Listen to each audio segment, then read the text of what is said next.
ये ब्लाउज है तो इसका लेंथ हमने लिया है 16 इंच। तो ये बन के आएगा 15 में, तो 1 इंची हमने एक्स्ट्रा लिया, तो टोटल आ गया ये 16 इंच। क्योंकि हाफ इंची ऊपर और नीचे में सिलाई मार्जिन जाता है, इस कारण हमने 16 इंच लिया है, 1 इंची एक्स्ट्रा करके, और बन के आएगा 15 पे। और ये शोल्डर है, शोल्डर हमने लिया है 6 इंच, और ये आर्म राउंड हमने लिया है 6.5 इंच, और इस जगह हमने 1.5 इंच लिया। 1.5 इंच लेने के बाद फिर इसको गोलाई कर दिया। ये बैक साइड का ब्लाउज का कटिंग है। और फिर हमने गले का गला लिया है 2.5 इंच, और नीचे इसकी लंबाई हमने गले की ली है 7.5 इंच। 7.5 इंच लिए क्योंकि हाफ इंची ऊपर मर्जी में जाएगा, हमें गला बन के आनी है 6 इंच पे। और हमने फिर इस पे गोलाई का निशान लगा दिया इस तरह से। तो इसे हम बैक साइड का कटिंग करके निकाल लेंगे। और ये हमने यहाँ से लिया है 4 इंच, बैक साइड का टक्स निशान है ये। और फिर यहाँ से हमने 4 इंच पे निशान लगाया, और हाफ इंची इस जगह, हाफ इंची इस जगह हमने निशान लगा दिया। ये टक्स निशान हो गया। और ये जो यहाँ पे हमने, ये हमारी सीने की चौथा हिस्सा है। तो सीने का हमारा चौथा हिस्सा है 9.5। तो 9.5 पे हमने निशान लगा लिया। फिर हम 1.5 इंची एक्स्ट्रा लेंगे। और कमर हमारी है 9 इंच, इस जगह 9, तो हमारी 9 इंची निशान ये पे आया। और 1 इंची हमने एक्स्ट्रा लिया, ये टक्स में जाएगा, ये सिल के ऐसे आएगा। और फिर हमने 1.5 इंच एक्स्ट्रा लिया, ये सिलाई मार्जिन कपड़े के लिए। और अब हम इस कपड़े को कटिंग करेंगे।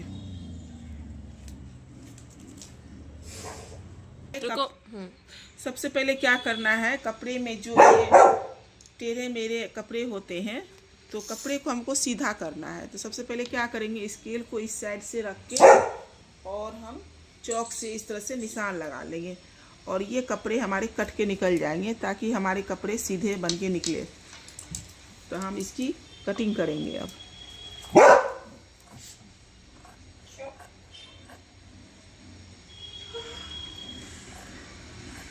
ये जो ब्लाउज का नाप है, इसका नाप है ये सीने का 40। तो 40 पे हम ब्लाउज कटिंग कर रहे हैं, सीना 40 का।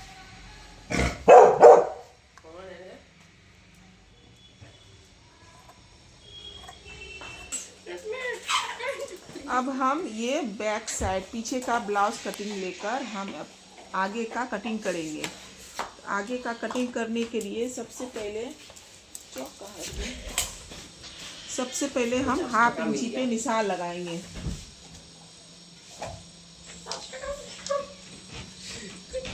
ये हाफ इंची हुक आई पट्टी के लिए, ये हाफ इंची एक्स्ट्रा हम लेंगे।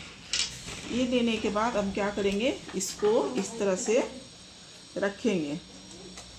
रखने के बाद हम हाफ इंची नीचे की साइड लेंगे और इस जगह एक्स्ट्रा लेंगे, क्योंकि कपड़े हमारे जो टक्स में लगेंगे इसके लिए हम एक्स्ट्रा लेंगे।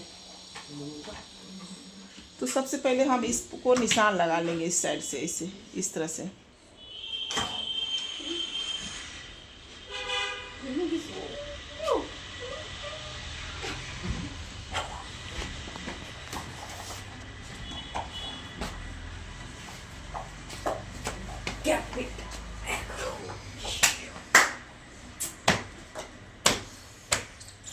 ये हमारा निशान लग चुका है। अब हम टक्स का निशान लगाएंगे।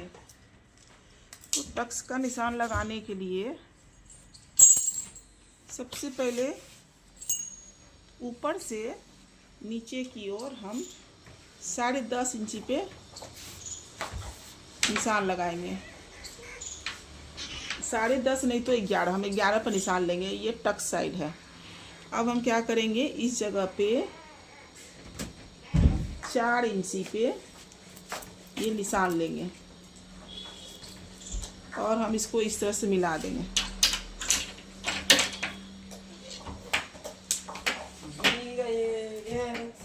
और हम यहाँ पे ये ये क्या कहते हैं, बेल्ट कटिंग करेंगे, बेल्ट का निशान लगाएंगे। तो बेल्ट हमने 3.5 इंची पे निशान लगाया है, 3.5 इंची पे। तो 3.5 इंची पे इस तरह से निशान लगाते हुए और 1/2 इंची ऊपर की ओर का निशान लगाएंगे। इस तरह से हम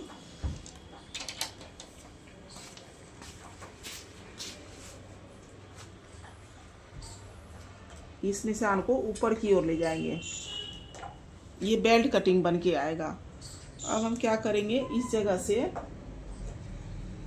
निशान लगाएंगे और एक इंची निशान इस साइड और 1 इंची निशान इस साइड। ये हमारा टक्स बन के आएगा कटोरी के लिए।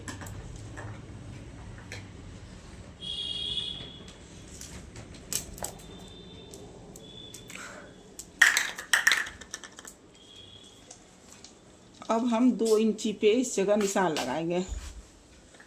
ये हमारा इस जगह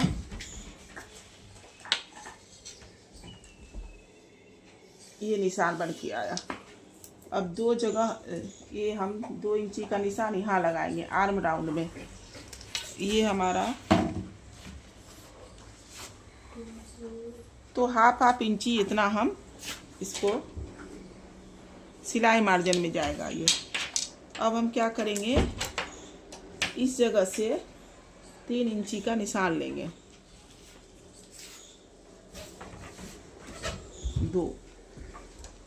2 इंची का निशान लेंगे। इस जगह पे भी हम टक्स का निशान लगा देंगे। ये हमारी कुछ इस तरह से गोलाई में बन के आएगी।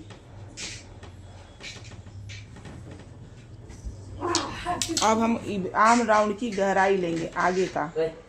ये गहराई देनी ज़रूरी होती है, नहीं तो हाथ में ये खुल जाएगी, फिनिशिंग नहीं आएगी। तो ये कटिंग हम देना ज़रूरी होता है। और फिर 1/2 इंची हमें इस जगह से आर्म राउंड में झुकाकर काटना होता है। और हम ये आगे की गले की हम लेंगे 6.5 इंची पे। तो यहाँ से हम लेंगे 2.5 इंची पे निशान।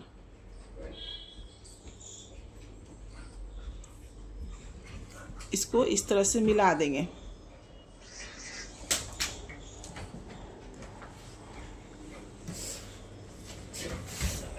अब हम इसमें गोलाई का निशान दे देंगे।